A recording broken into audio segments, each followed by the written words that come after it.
Good? All right, so my name's Angelo with National Equipment.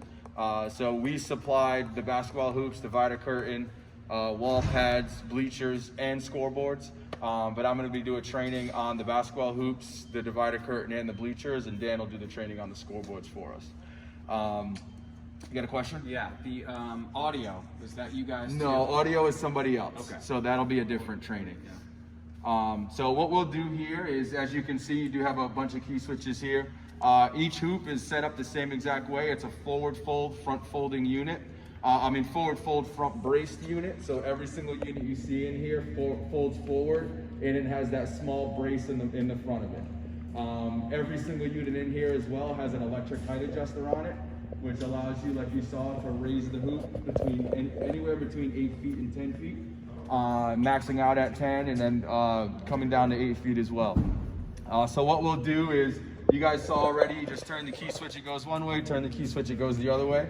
So what we'll do is we'll operate this hoop right here in front of us, and I'll just kind of let you know what you need to watch for when you're operating it. The big thing with these and why they're set on key switches is if anything were to malfunction with the unit, you can stop it at any position along the way. So we'll turn it just to get it to start running up.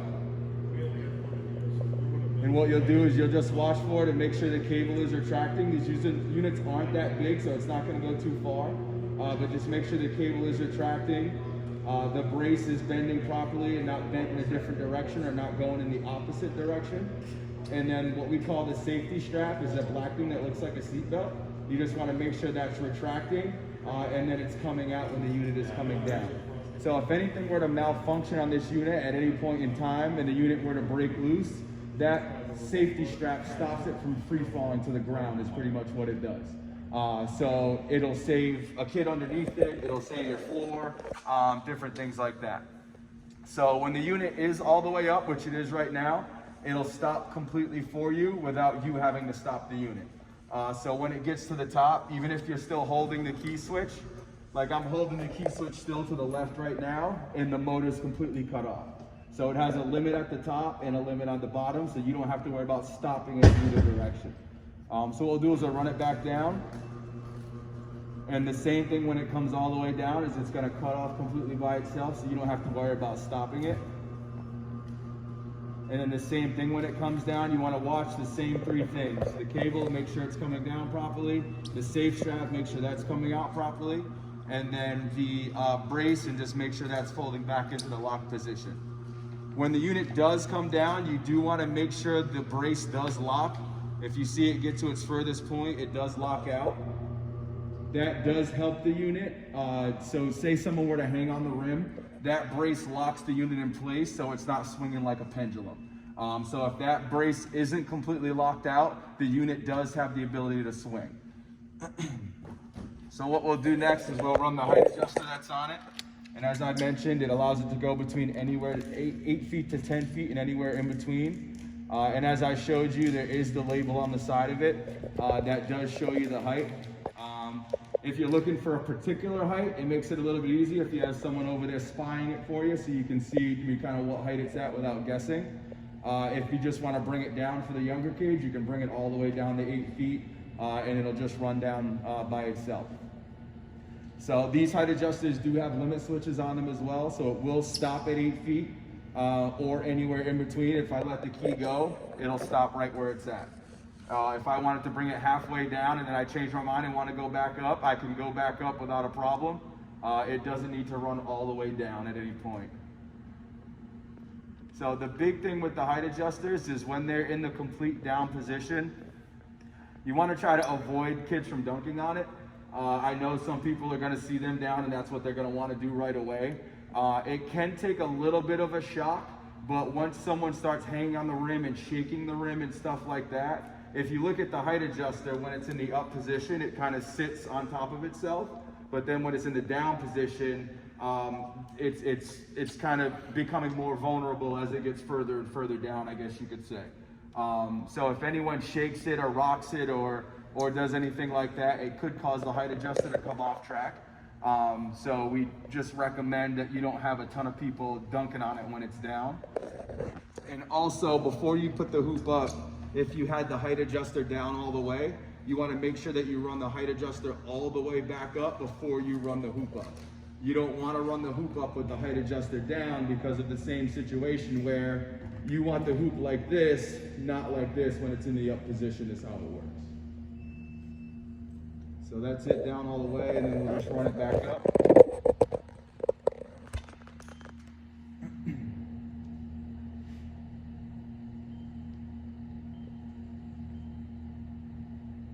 And if you choose to, if you guys had more than one key, you can operate more than one unit at a time. We just ask that if you do operate more than one unit, that you're kind of panning from one unit to the next, just making sure everything's operating properly when it's going up or when it's coming down.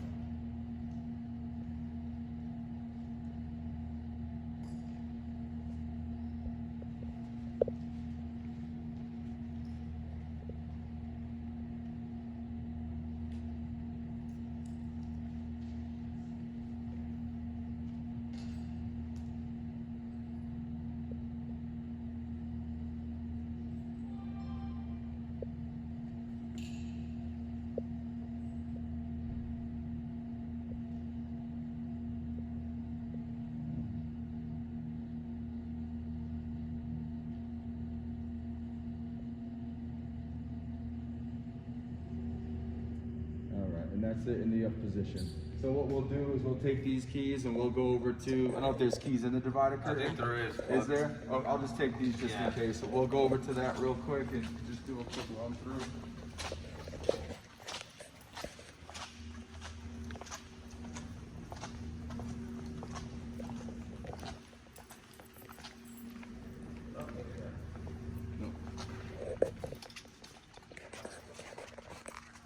Yeah, it is. It's the same key.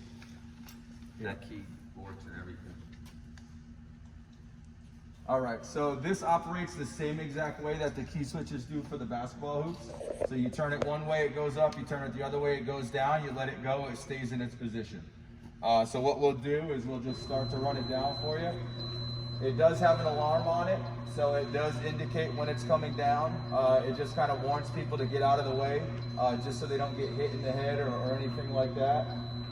The big thing you want to watch for with this is it has those same types of straps going all the way across it, the black straps. You just want to make sure those are releasing all at the same time. If the unit does come out of plumb, it can force it to go up uneven, which is something you don't want it to do.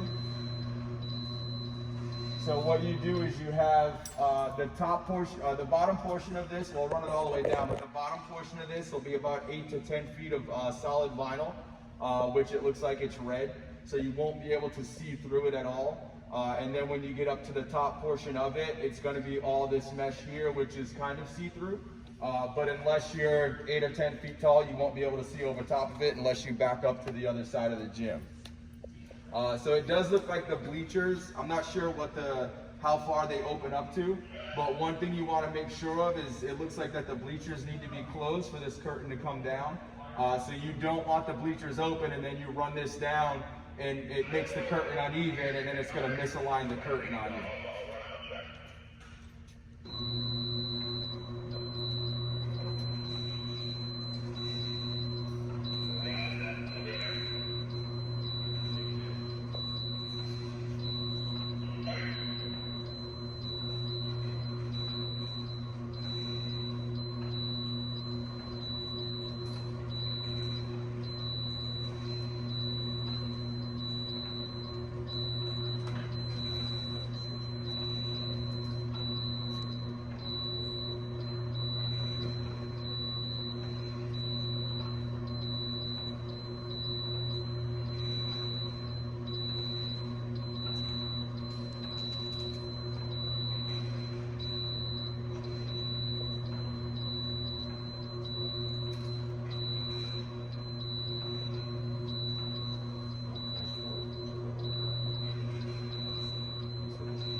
So as I mentioned here, it looks like it's about 8 feet of vinyl.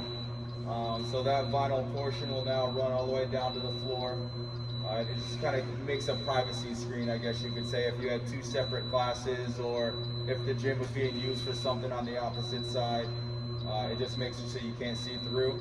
But typically you do have about 3 feet of egress on either side. So you can walk around the curtain without having to move the curtain, is kind of how that works.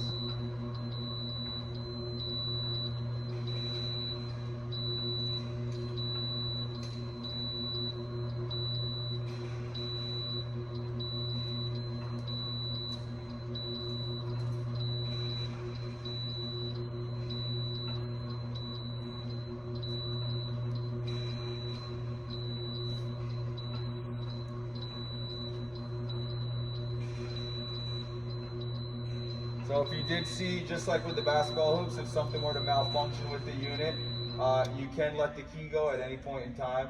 Or if a kid were to run underneath it or something like that, you can just let the key go and it will stop the unit completely. And then if the kid passes through or what have you, you can go back to running it again. If you choose to, which some PE teachers do, is they don't run the curtain all the way back up.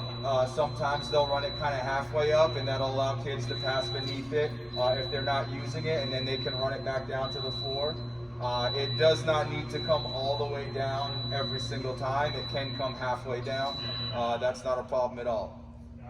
So as you see, it is stopped about 2 to 3 inches off of the floor. You never want that bottom batten pipe to sit on your floor because it can destroy your floor. If it is sitting on your floor and someone were to move it or something like that, it can scratch the surface of the floor. Or if it were to just sit on your floor and rest on your floor over time with it moving and stuff like that, it can scratch the surface of your floor as well.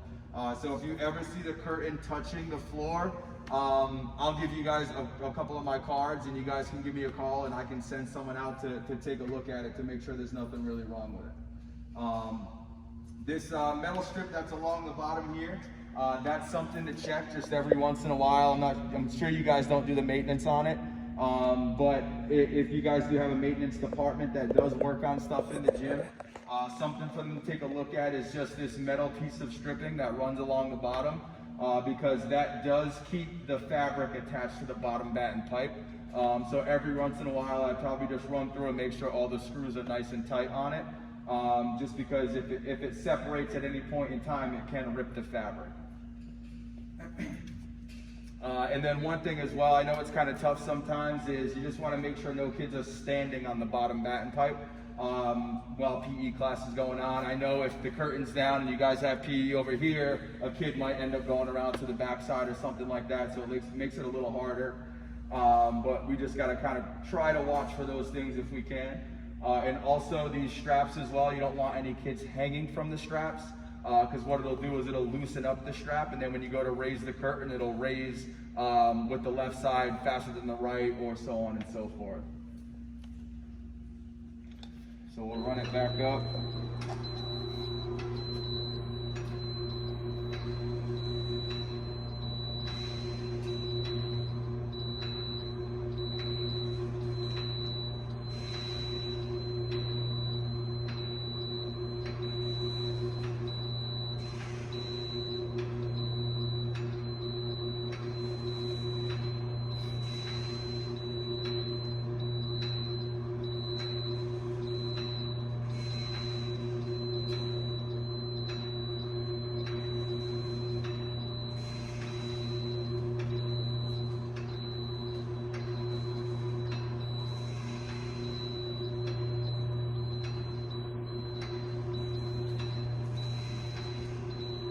So it does take a couple times of running it for it to fold completely perfect every single time, because it's not, I mean, it hasn't been installed for that long, but a lot of the fabric tends to bend in different directions until it conforms to the way that it's supposed to fold.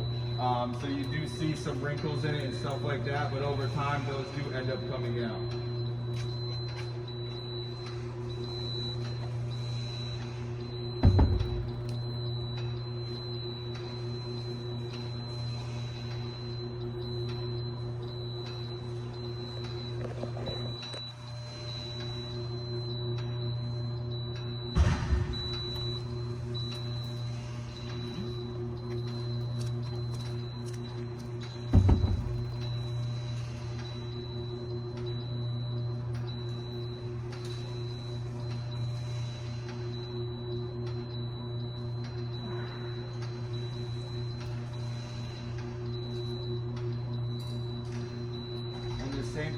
this unit as the other units, I don't know if I mentioned it, it does stop at the top by itself, and it does stop at the bottom by itself, so you don't have to worry about stopping it in either direction.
So that's it for the curtain.